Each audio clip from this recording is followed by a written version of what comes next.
La Golfers débarque demain en Normandie pour sa 89e édition, une semaine où le collectif prime pour décrocher le titre national.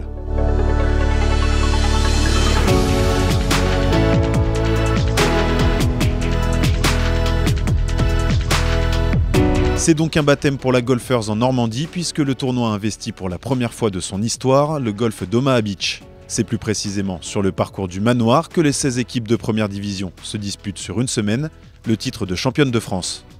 À partir de mercredi, ce sont 2 tours de stroke play, suivis de 3 journées à élimination directe en match play, qui attendent l'ensemble des joueuses. Si certains noms apparaissent grands favoris, à l'instar de Cannes-Mougins, Toulouse ou encore le Paris Country Club, l'équipe phare reste évidemment le RCF La Boulie, tenant du titre après sa 17e victoire l'an dernier face au PCC. Il y a un titre à défendre. Moi, j'ai quand même envie un peu de garder cet esprit force tranquille, ne pas arriver en mode on est là et on va gagner, on va refaire un doublé, c'est évident, pas du tout. Il y a des teams qui sont redoutables, je dirais. Il y en a d'autres qui l'étaient et maintenant qui le sont un peu moins parce que du coup, les line-up, elles changent un peu, je dirais. Mais nous, on sait qu'on a une très bonne équipe, c'est quand même assez uniforme. Mais au-delà de ça, il y a d'autres équipes qui nous attendent et qui, elles aussi, elles ont vraiment faim. Et encore de ça, il faut passer les qualifs, donc il y a encore du boulot à faire et voilà, on fait étape par étape. Pour autant, le niveau des autres formations n'est pas à dénigrer et promet même un certain suspense. De quoi laisser la porte ouverte à de belles histoires, comme du côté de Saint-Germain, club 7 fois vainqueur du trophée, la dernière en 1967.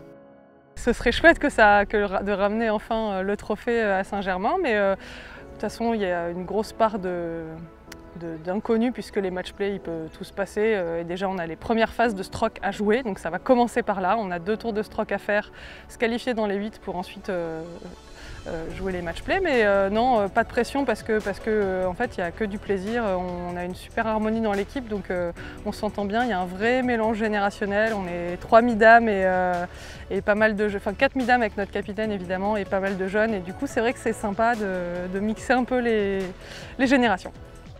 L'autre grand acteur de cette semaine, c'est le tracé du Manoir lui-même. Hôte des championnats de France cadets et minimes l'automne dernier, c'est un parcours préparé avec soin qui se présente aux joueuses, imposant dans le même temps une certaine exigence. C'était l'occasion de montrer un peu ce qu'on savait faire, de montrer le site, voilà, qui est un peu méconnu quand même à Omaha Beach. Voilà. On connaît plus les plages de débarquement que le golf.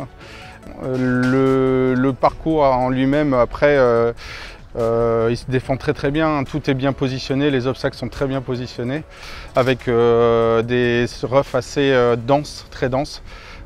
Et même des roughs extrêmes, on va dire, sur les côtés. Ça va être assez intéressant. Place désormais à 2 tours de stroke play. L'objectif pour toutes, terminer dans les 8 premières pour disputer les quarts de finale. Un pas de plus vers le titre de championne de France.